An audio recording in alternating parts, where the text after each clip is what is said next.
Hey y'all, welcome back to Daydream Manor Flower Farm. I'm Dawn, I live in South Louisiana. Today's video is about the community event I just did. Hey y'all, welcome into the kitchen. It's a pretty day outside and the humidity's low, but it is so wet. We have been getting these crazy pop-up thunderstorms with the winds just are unbelievable. Like night before last, if you follow me on Instagram, I did a story and showed y'all my front porch. At one point, the rain was so bad, I could not see past the porch. It was insane and the wind was crazy.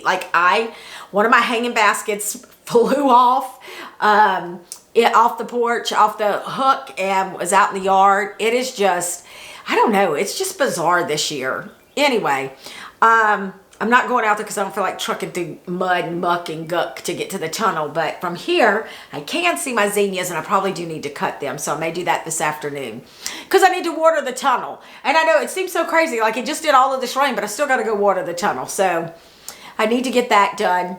I've got to show y'all something that I'm working on. You can probably see back here. I am photographing some new items for my website, and y'all, I can't wait to show you because I've been talking about them and they are finally done. I picked them up yesterday and I'm obsessed. So I'll show that to you in just a few minutes. But let's talk about the event I just did with my flower farming group. So if you're new here, I have a group of flower farmers that I have been involved with, or we've been working together for about 2 years now. We meet, we do, not all of us do all the same events at the same time. I may partner with one or two of them, like how I did with Karen and Samantha for the dance recital bouquets. So this event is the Wildflower Festival that is like a couple of towns away from me, in small communities. That this is the second year. So a gentleman goes and he plants out all these wildflower patches. And so it's got a little bit of everything in it, and they start blooming, and that people come in, they take pictures, but there's vendors and music and food, all the fun things.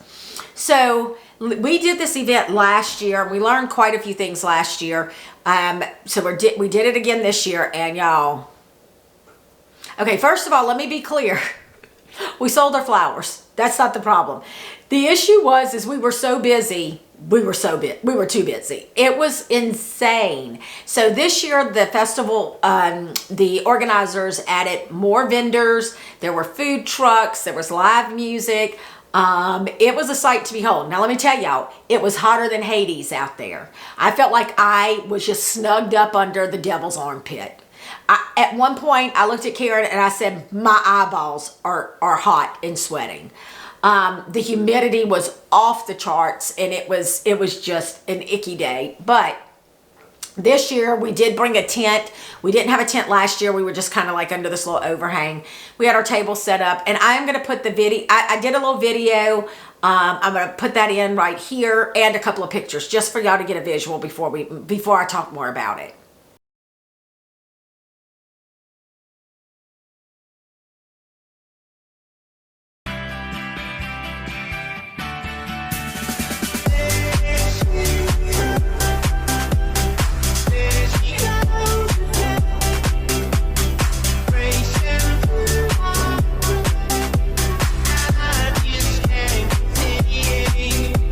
So you see how we have it set up. The night before, so all of us harvested everything we have. Now, by design, and I've talked about this before, I have really, over the past few years, I've been at this for my 6th year, almost my 7th season. I am really learning how not to have an influx of flowers at this time of year. Like, I want to be finished with the bulk of my flowers by this event. And by design, I don't have a whole lot of flowers for this event. Now, I say that I had about a little less than 100 stems that I brought.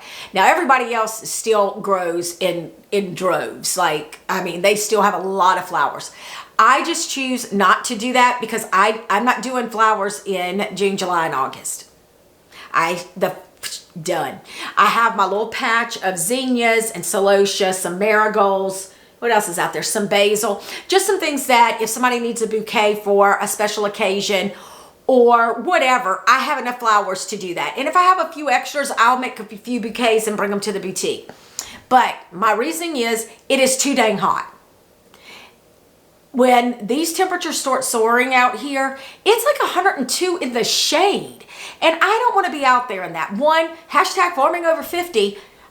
I just don't, I have my own private summers. We know what we're talking about? Y'all get it? I don't need to add to it. And so I don't have any desire to be out babying flowers in the heat of South Louisiana during the summer. So by design, I try to have everything pretty much done. So now look, that does affect my sales because let me back up. So we track our money. And by that I mean is everyone is responsible for counting their stems when we all get together on Friday. We get together the day before. We all count our stems. Karen, thank you. She has a degree in accounting. She does books for their business. So she takes care of this, but she starts tracking that because we count before and then we count at the end, and then we know how many flowers each of us sold. Now, it is not a perfect system because there is breakage in that, but we just take all of that in stride. So I had about less than 100 this year because I had really, the dance recitals pretty much wiped me out, which I was so excited for. And here's the deal. I want to sell all of my flowers. I don't want any left. So this is a great way for me to finish the season. But look, some of the other ladies had several hundred. I mean, we probably had, I don't know, 2,000 flowers. It was craziness.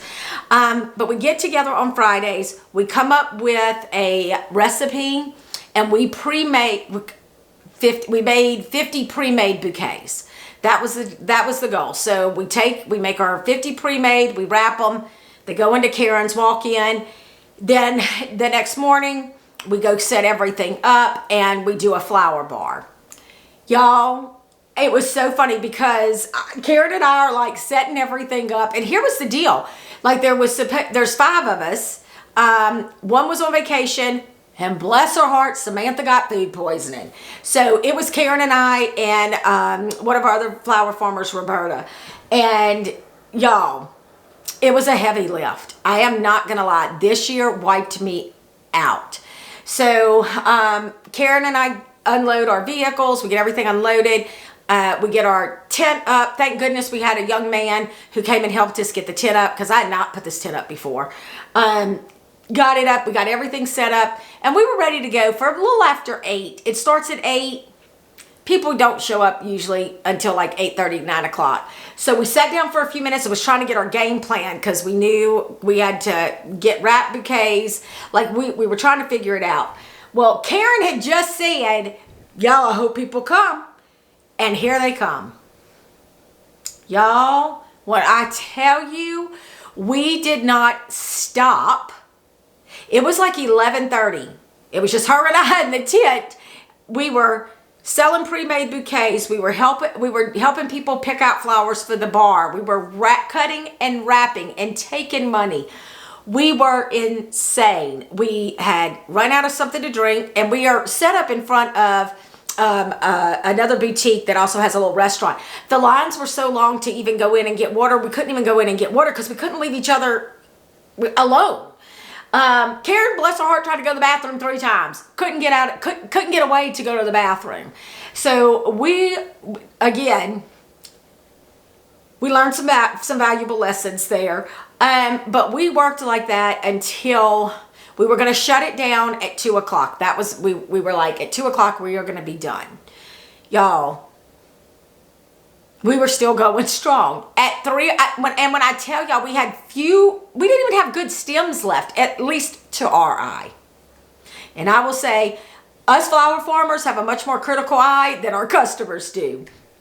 And so we're over there just like, okay, we need to get this shut down because there was a storm coming in. Like we could see it off in the distance. And I'm looking at Karen and I'm like, we need to get this tent down before the storm hits.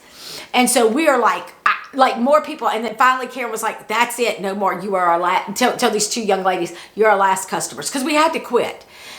So We get them done, and we are like, y'all, if y'all could have seen us, we look like the Energizer Bunny. Like, we are moving stuff because all I wanted to do was get the tent down because the wind was starting to kick up. So it's starting to sprinkle. We can feel it, and thankfully, some friends of mine see us, and they come running across, and they're like, "We're going to help you get the tent down." So that we got it down just in time. It was a huge, just downpour, and we were like. Oh. So we kind of stood under the overhang and kind of let the rain die down, and we were counting stems while it was raining because we needed an exit number. So Karen and I counted everyone's stems that was left. She recorded it, and then we had to get everything loaded back up. We did not leave until almost 3:45. So by the time, and I had to drive to Karen's because I had some of Samantha's stuff. I had all the heavy stuff like the tables, the tent. She had a bar stand that we had used. I had to get that to Karen's to put in her barn so Samantha could come pick it up. So it was like insanity. And y'all, by the time I got home, I was done. I was done. Done. Like, I was so tired I couldn't function. And so I was out. I barely made it to 7:15. Like, I went and got in the bed. I took a hot shower, and I went and got in the bed. And at 7:15, I remember, I looked at my clock, and I was like, this is going to be an early night. Okay. And I could feel myself. I turned the light off, and I remember Mr. Daydream coming in and saying, "Are you going to bed now? It's still daylight." I don't think I answered him. So I slept for 11 hours straight. Yes, I slept through the night sweats, hot flashes, all of it. And Sunday, y'all, I was still so tired. It took so much out of me. But we made money. We split it all up, and I mean, it was fine. And here's the deal. That for me is not, if we would have had a couple, if our other two folks could have been there, if all three of them could have been there and working with Karen and I, it would have been so much easier because I like this event to promote my farm, to take pictures. I didn't even get any, I got a couple of pictures and that was it. So I can't even use it. I don't even have pictures to promote for next year. It is a time for us to really educate people about flowers and flower farms and buying locally. I didn't get to do any of that. And so that was a little frustrating for me, if truth be told. It was a lot frustrating. So, but the people who came out because they saw it on my social media, I loved. We had repeat customers, which was amazing. And it was a good event. We're going to do some things again differently. You learn after each event. So we've made a list. We'll get together and we'll decide on it for next year. But y'all, it was just tiring. Monetarily, was it worth it? Maybe. I would say last year from a awareness promotion, it was better for us because everybody was participating. Well, we had one more participating, which made it a bigger help. So I don't know. We've got to do some things differently as a group next year, barring no one gets sick. So, y'all, exhausting. But let me show you this. Hang on a second. Okay, y'all know I've been talking about getting these hats done. That's what this is set up over here. I'm setting up to take pictures for the website. I'm just going to show y'all a few because I can't help myself. But y'all, look at these. I did the designs on the side. I wanted something totally different. And then it has Daydream Manor. Y'all, I have so many designs. Look at this denim. Oh, I haven't even taken the stuff off yet. Look at this denim. Y'all. And y'all know I'm a sucker for the green, but look. And then, oh wait, I have so many colors. Y'all, I just have so many colors, but look how stinking gorgeous. Look at this pistachio. So these are going to go on my website. I've got so many different things. I'm going to put them on the Mercantile at the Manor website, and I'm going to sell them at Lee Street. So I'm excited, y'all. This has me like pumped. It's something I've been wanting to do for a while. So I had someone help me. We picked the designs, we picked the thread colors. Like this has really been a labor of love. So hopefully I'll get the pictures done and then I'll have them. But y'all, they're just so stinking cute. I mean, the colors. Look at that. And the magnolia. I love this magnolia on the khaki. Wait. And then for people who are on the flowers, I did this design because y'all know I'm going to start selling my plants, my house plants in the nursery part of the flower farm. And I'm going to be selling on a couple of other platforms. So y'all, they're just so stinking cute. And people who live, look at this. This is the purple, with the gold paw. Y'all, I have that, and then I also have it in the Carolina blue. Because this was an ode, that purple one was an ode to Louisiana State University, LSU. We have a lot of LSU fans. And then this one is for our Southern Jaguar fans. Do you not love these colors? So y'all, I cannot wait to get these photographs. So that's on the list to get done soon. All right, here's the other thing, real quick. I would love for you also to go look at Triple G Homestead. They are a new YouTube channel. And yes, I'm a little partial. This is my daughter and my grandgirls. My daughter has been homesteading for a while. She does all kind of hacks and she does things on a budget. But she just built this cute farm stand that she put at the end of their driveway. It started out as a free library. And she's now adding her vegetables. She's growing plant starts. She is doing sourdough stuff. But she also has a knack for finding all these ways to do things for pennies on the dollar, really. And so I finally I told her, I said, you need to be journaling this. You need to be talking about it. And so she started one, but it's Triple G Homestead. I will put a link. I would love for you to go check out her videos, give it a little like and subscribe, y'all. Show them some love. All right, I am out of here because I gotta get photographing. I hope you all have a wonderful week and we will chat again soon. See ya.